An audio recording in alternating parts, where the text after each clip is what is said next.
Well, Ayalla Ruvio and Forrest Morgeson are both professors in Michigan State University's Eli Broad College of Business in the marketing department. And in November, for the Harvard Business Review, they wrote an article called Are You Being Quiet Fired?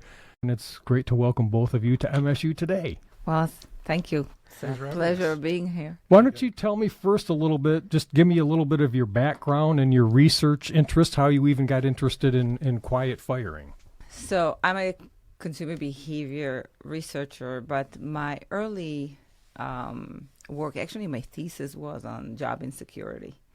So and that was actually one of my most cited papers on job insecurity and how you define it, and the fact that you can experience job insecurity not just by the fear of being fired, but by the fear of certain elements of your job being taken away from you, and that's exactly what quiet firing is. And Forrest? Yeah, my perspective's a little bit different from Ayalla's. I'm what we call a marketing strategy person, where I look at sort of high-level indicators of company success in terms of marketing to customers. So I've looked at a variety of topics related to customer experience and customer satisfaction.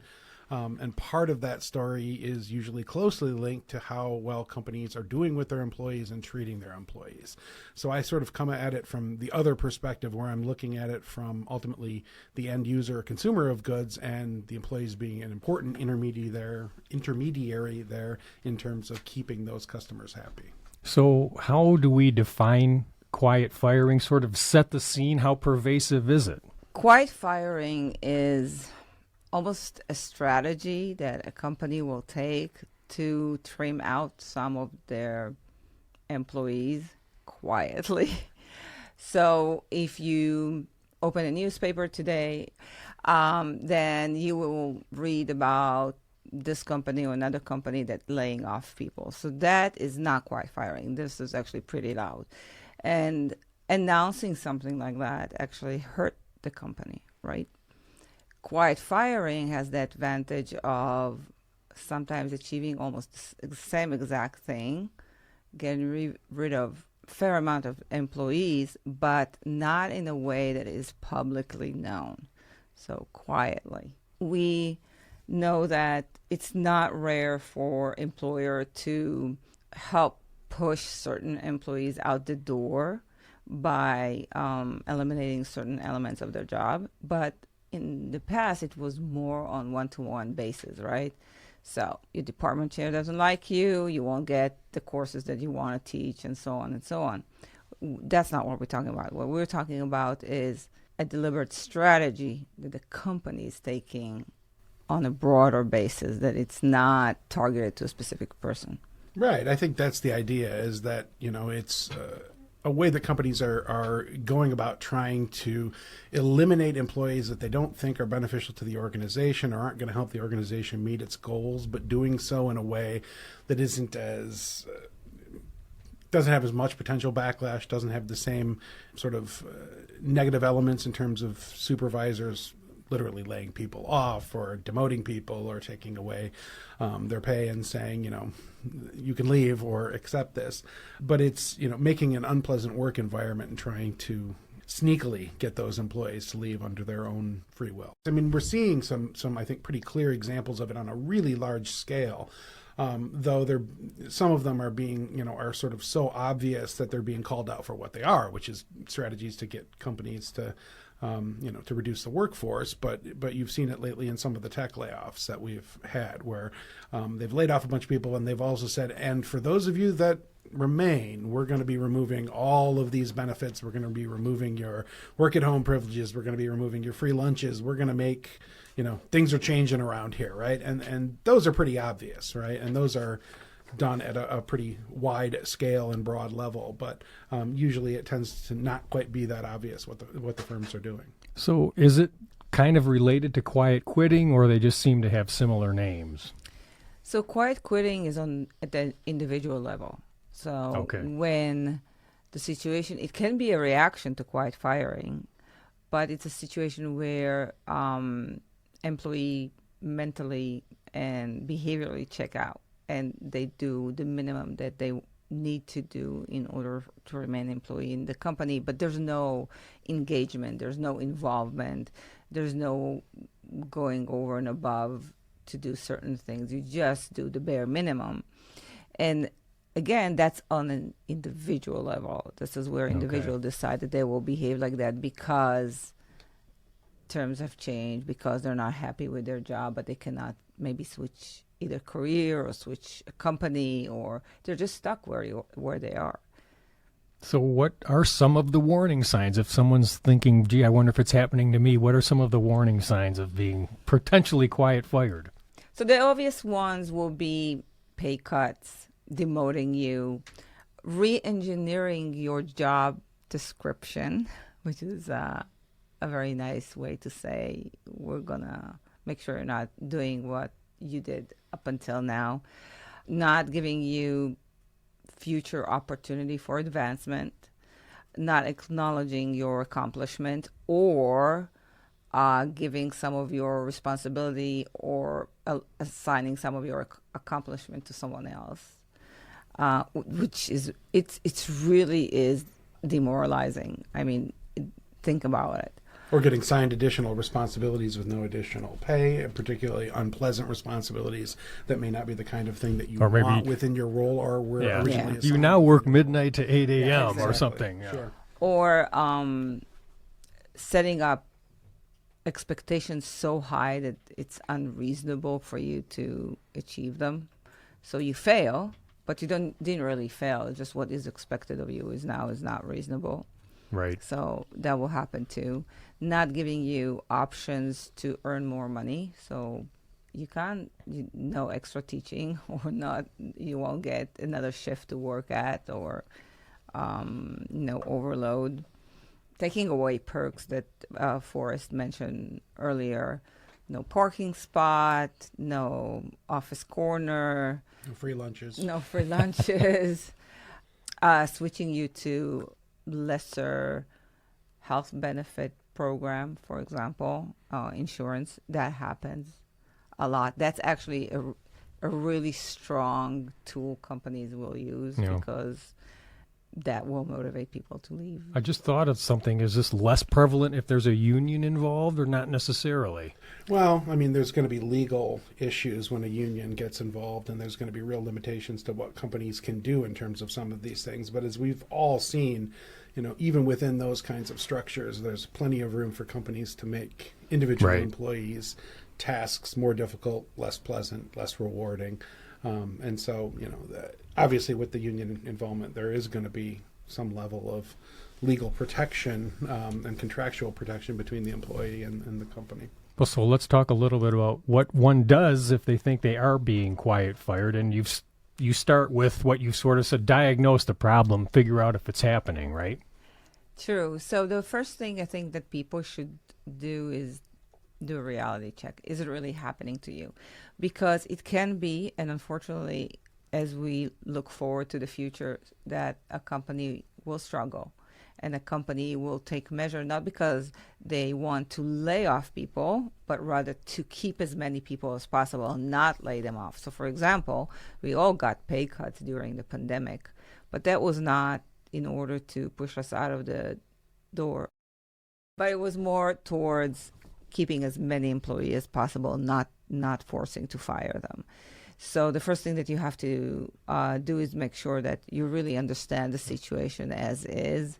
The other element to it is you want to make sure that it's not just directed towards you. So it's more widespread, and that puts you in a whole different level because, again, going back to the union point, the union can protect you. Even if it's a gray area, having the union involved a lot of time will stop a lot of it. And what do you mean when you say knowledge is power? Again, as Ayalla said, I mean, one of the goals here is to first rationally diagnose the situation, make sure you're not misunderstanding some of the signs that you may be getting from your employer, because I have seen it enough times to know that we don't always see things objectively when we're looking at them. We may feel like we're being individually treated unfairly, treated poorly, and so forth, when that may not actually be the case. Knowledge is power is when we're talking about do you really understand what's going on? Can you document what's going on? Do you have examples that you can sort of bring to bear on all of this to either prove or maybe even in your own mind disprove that you're being treated unfairly in some way, or being quietly pushed out the door? So just sort of documenting what's going on, what you've done, what you've accomplished, so that you have a record of, okay, you know, I made all of these accomplishments. That's more than my benchmark, you know, employee or someone else within the organization, and yet I'm not getting the same accolades. I'm not getting the pay raise. I'm not getting rewarded in the same way. And having that knowledge can be a pretty strong indicator of what's really going on and what you might be able to do to address the problem. And as you suggest, document the good and the bad. Yeah. But going back to knowledge is power is really know the rules of the game. So if you think that you're treating unfairly and something can happen, first thing that you have to check if the company is even allowed to do that. And that means you have to read some company document. In our case, it's probably going to be the bylaws or the faculty handbook, which you'll be surprised how many people do not read those and are aware of their rights, because your rights are being laid out there. So that would be the first step. Just make sure you have all the information that you need to make an objective assessment of the situation. And then, of course, document the good and the bad, right? Document all the good things that you're doing. There are a lot of good people out there. They're doing a lot of good things because they feel it's the right thing to do. But they also feel that it's wrong to brag about it, or they feel uncomfortable communicating that they did a good job. But if you don't do that, then nobody will know, right? So really documenting everything that you do, especially if you do things that are better than your coworkers, you have to communicate those. So that's documenting the good. Documenting the bad is documenting things that are being done to you. You passed on a promotion, you passed on a raise, yearly bonuses. You lost your assigned parking space. Yeah. A project you worked on was given to someone else. Put everything in an email. If you have a question or you're asking why this is happening, put it in an email and ask for a written response. So if your manager, supervisor stop by just to respond to your email, that's normally not a good sign. So just follow up, write an email saying, well, based on our conversation, you said this and this. But you document everything because you will need to use it. If you choose to take a legal action, which sometimes people choose to take, that's the first thing that they will ask you. Show us that a real damage was done. Show us that you really suffer tangible losses, right? Not just emotional one.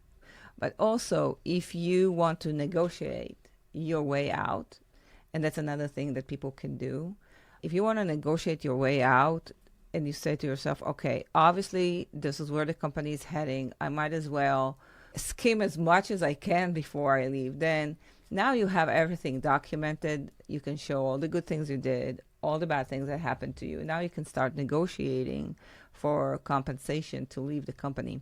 A lot of people will not do that. They will just leave. They will be hurt because it really is It's stress. It's emotionally stressful. It's, takes a real physical toll. Which is why you say to make sure you protect your mental health throughout this process. Absolutely, yeah. Yeah, and knowing that it's not being done to you specifically, but it's something that the company is doing in order on a wider scale, that actually helps because you're all in the same boat. But still, you have to protect yourself.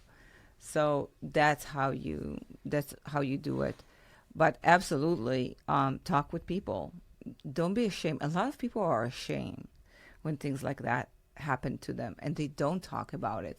Companies are actually counting on this because then it keeps everything quiet, right?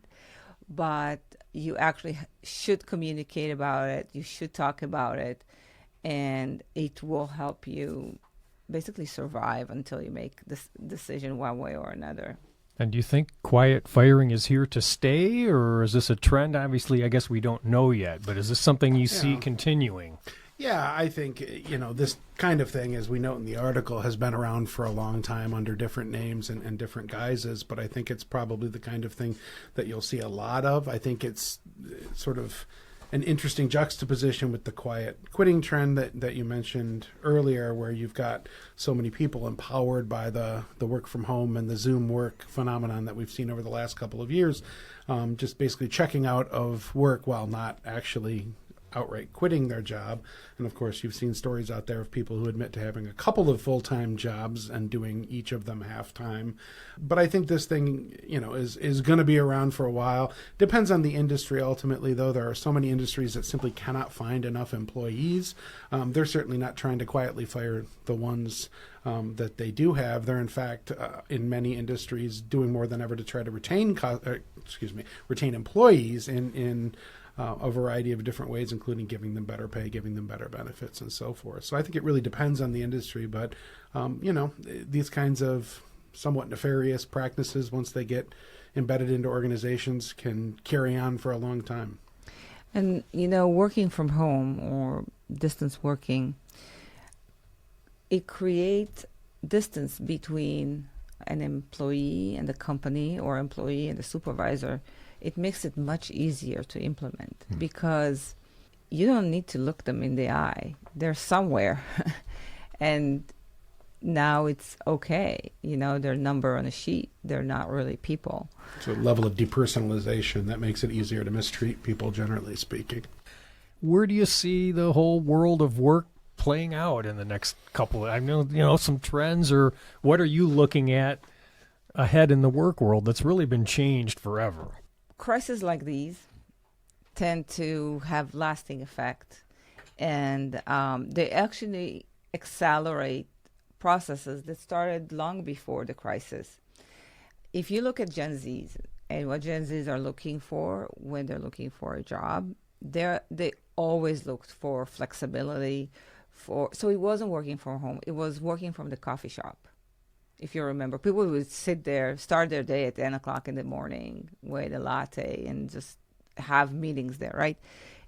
It started way before the pandemic. What happened was that it accelerated. The same thing happened with teaching online. 2 years ago, teaching online was something that was debatable at MSU.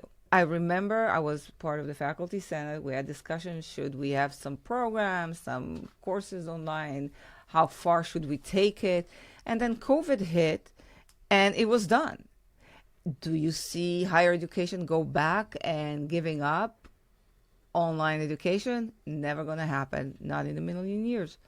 And that's probably what's going to happen with our work environment. Yeah, I had several teenagers at home as COVID hit. Still have a few of those teenagers at home now, but I think about it from the perspective of those Gen Z kids that were still in their formative years when all of this happened. And some of my kids are now in their early 20s, but for the younger ones especially, they have seen me sit and work from home for a couple of years now. It's sort of embedded in their generation's consciousness now, and I would expect that any attempt to go fully away from at-home work to some extent, distance work, the opportunity to work a certain amount of your schedule from home, if you're in that type of industry that doesn't require hands-on customer service delivery or something like that, I think it'll probably be the norm, and it will only accelerate. For a lot of businesses, they've come to the realization that having a headquarters, having a single place where everyone comes, is economically not in their best interest. And so for a lot of companies themselves, they say, yeah, we're not going to go back to that. It's going to be really hard on the commercial property industry over the next few decades. But you've got, lots of empty buildings in major cities now that used to have companies in them that simply aren't going to go back because it's more economical not to do so. I think what will happen is that companies will learn to maximize opportunities and options. So it used to be that people travel all over the world to perform their job. Now they jump on Zoom. There's a lot of cost saving. And I think that what will happen is that every company will find their optimal balance between home and work. I think my key takeaway will be we all like to feel appreciated. It doesn't matter if it's a quiet firing or just your boss doesn't like you. It doesn't matter. You feel unappreciated. It depletes your emotional resources. Move. I know it's not always possible, but just looking for other options will make you feel better. Nobody needs to live in an environment like that. Yeah, and I would just say, if you do think you're being pushed out of a job, if you think you're being treated unfairly, really rationally analyze the situation to the best of your ability. They're often really emotional situations, and that can lead you to jump to conclusions. But getting back to what we talked about earlier, documenting things that are being done to you, both the good and the bad, see if you can come to a rational conclusion about how you're being treated or mistreated potentially, and then make your decisions based on that information. Well, Professors Morgeson and Ruvio, thank you very much for talking with us about the quiet firing phenomenon. Well, thank you for having us. And you can follow up with more of that. Again, just search for the Harvard Business Review, Are You Being Quiet Fired? It was published in November. And we've been talking with Forrest Morgeson and Ayalla Ruvio. They are both professors in the Eli Broad College of Business Department of Marketing. And I'm Russ White. This is MSU Today.